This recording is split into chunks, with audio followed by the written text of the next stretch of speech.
He can either give us a license and we can run him and decide if we're going to let him go, or we'll smash the window out and drag him out. I'm going to get him out.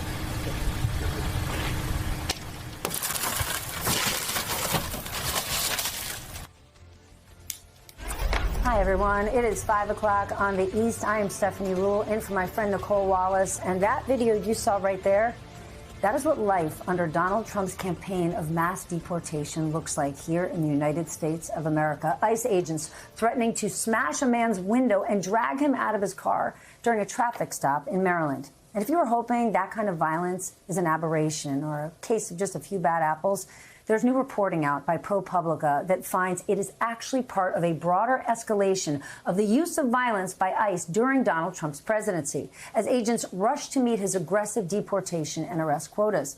ProPublica reporting this, quote, "It was one of nearly 50 documented instances of immigration agents breaking vehicle windows that ProPublica has identified.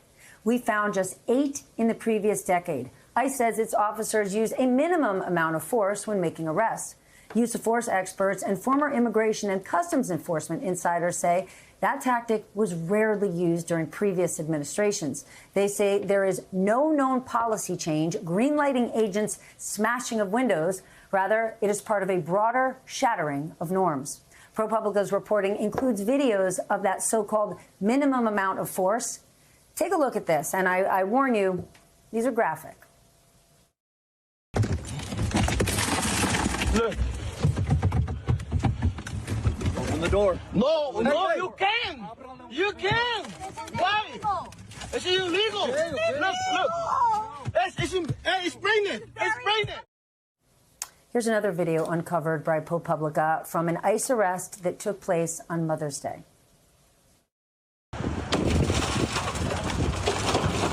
Stop playing. Get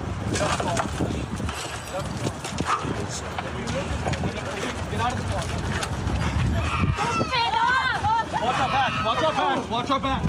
I got right here. I'm not resisting, man. Okay. What's your problem? What are you looking for? What are you looking for? One of the children you just heard screaming in that video is a toddler.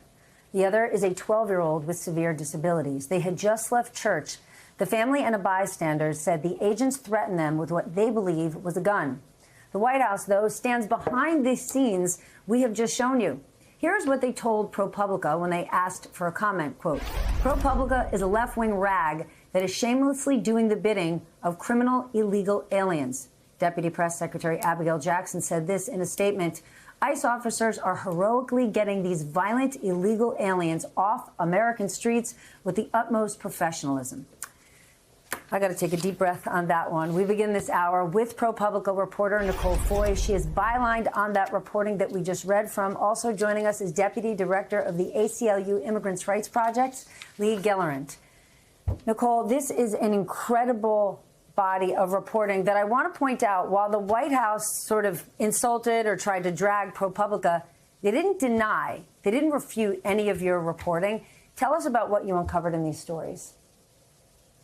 Well, what we've uncovered is that a tactic that many people may have seen at a certain point of a really horrific video, maybe one of the ones you shared, coming across their screens or their Instagrams, is actually something that's happening all around the country.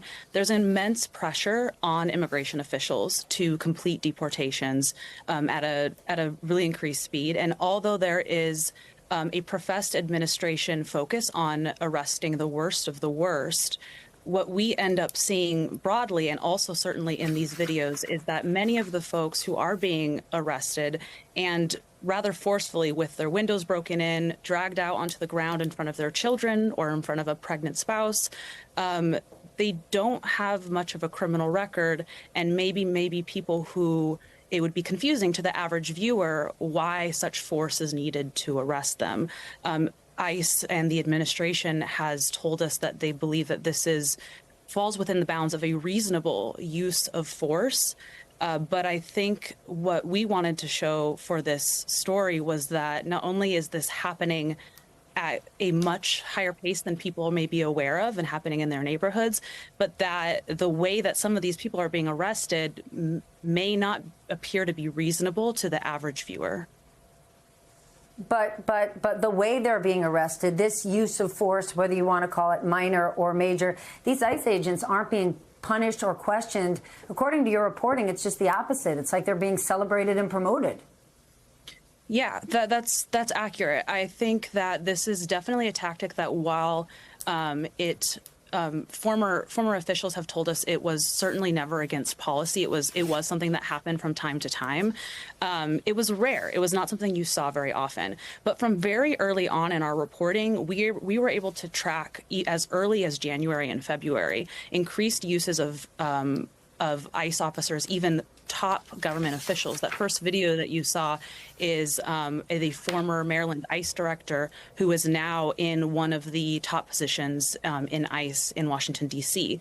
break a window on camera, even while saying on camera to a local TV reporter, this is not the person who we set out to look for, but we did determine that they're undocumented, and so we're going to break the window and arrest them.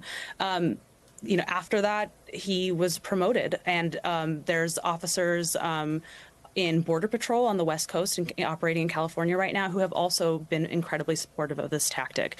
There's increased pressure and focus on completing arrests by any measure, and breaking windows appears to now be one of those tactics. In that statement from the White House where they are saying this is all part of our effort to get violent people off the streets, I want to show our viewers one more video clip and think about that statement that the White House put out. Watch this. Pues no me voy a bajar. Entonces le tiene que... Si no me baja, si no, no, me, no, know, deja que lo revienten. No, if it's against... No!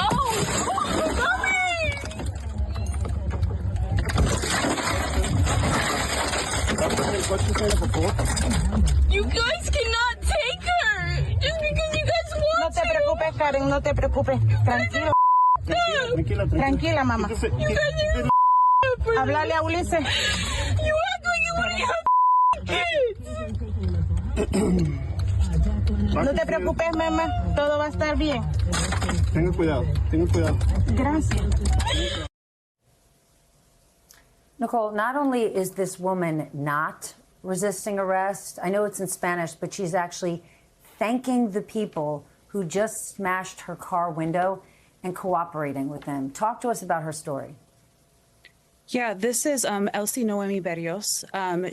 In a chilling expose, new reporting by ProPublica has revealed a disturbing escalation in the use of violence by Immigration and Customs Enforcement, ICE, agents during Donald Trump's presidency, as they scramble to meet aggressive deportation and arrest quotas tied to his campaign of mass deportation. The investigation, highlighted by graphic videos, documents nearly 50 instances of ICE agents smashing vehicle windows to apprehend immigrants, a tactic that was rare in previous administrations. In contrast, only 8 such cases were recorded in the decade prior.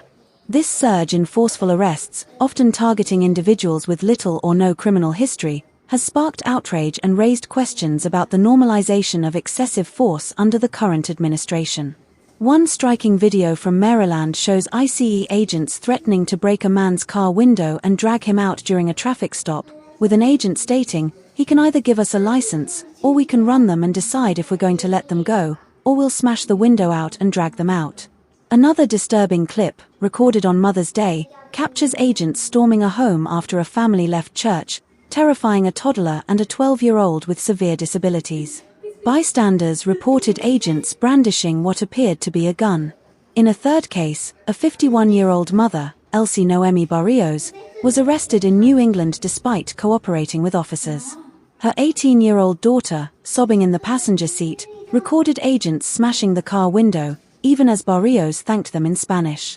ProPublica found no evidence to support ICE's claim that Barrios was linked to the MS-13 gang, a justification often used to defend such arrests. ProPublica's reporting underscores a broader shattering of norms within ICE, driven by immense pressure to meet deportation targets. While ICE insists its officers use a minimum amount of force, former insiders and use of force experts say window smashing was rarely employed before Trump's tenure. No formal policy change authorizes this tactic, yet agents face no repercussions, some are even promoted. For instance, a former Maryland ICE director, caught on camera breaking a window, now holds a top position in Washington, D.C. The White House, when pressed by ProPublica, dismissed the outlet as a left-wing rag and defended ICE officers as heroic in removing violent, illegal aliens with utmost professionalism. However, the administration did not refute the report's findings. Critics, including Lee Gellant of the ACLU's Immigrants' Rights Project, argue that ICE's actions reflect a deliberate narrative portraying immigrants as enemies. Gellant notes that the administration's invocation of the Alien Enemies Act, a wartime measure used only during major conflicts like World War II against alleged gang members, has led to widespread abuses. Many of those targeted, including individuals sent to notorious prisons abroad, have no verifiable gang ties. The use of masks by ICE agents, a practice not typically seen among regular police, further fuels concerns about accountability. ProPublica's investigation reveals that many of those subjected to these aggressive tactics are not the worst of the worst, as the administration claims, but ordinary people, parents, workers, and community members caught in a system prioritizing numbers over nuance. The lack of punishment for agents, coupled with official endorsements, suggests a culture of impunity within ICE. As Gellant warns, without public scrutiny and reporting like ProPublica's, these tactics risk becoming further entrenched. The videos and stories uncovered serve as a stark reminder of the human cost of Trump's deportation agenda, playing out in neighborhoods across America.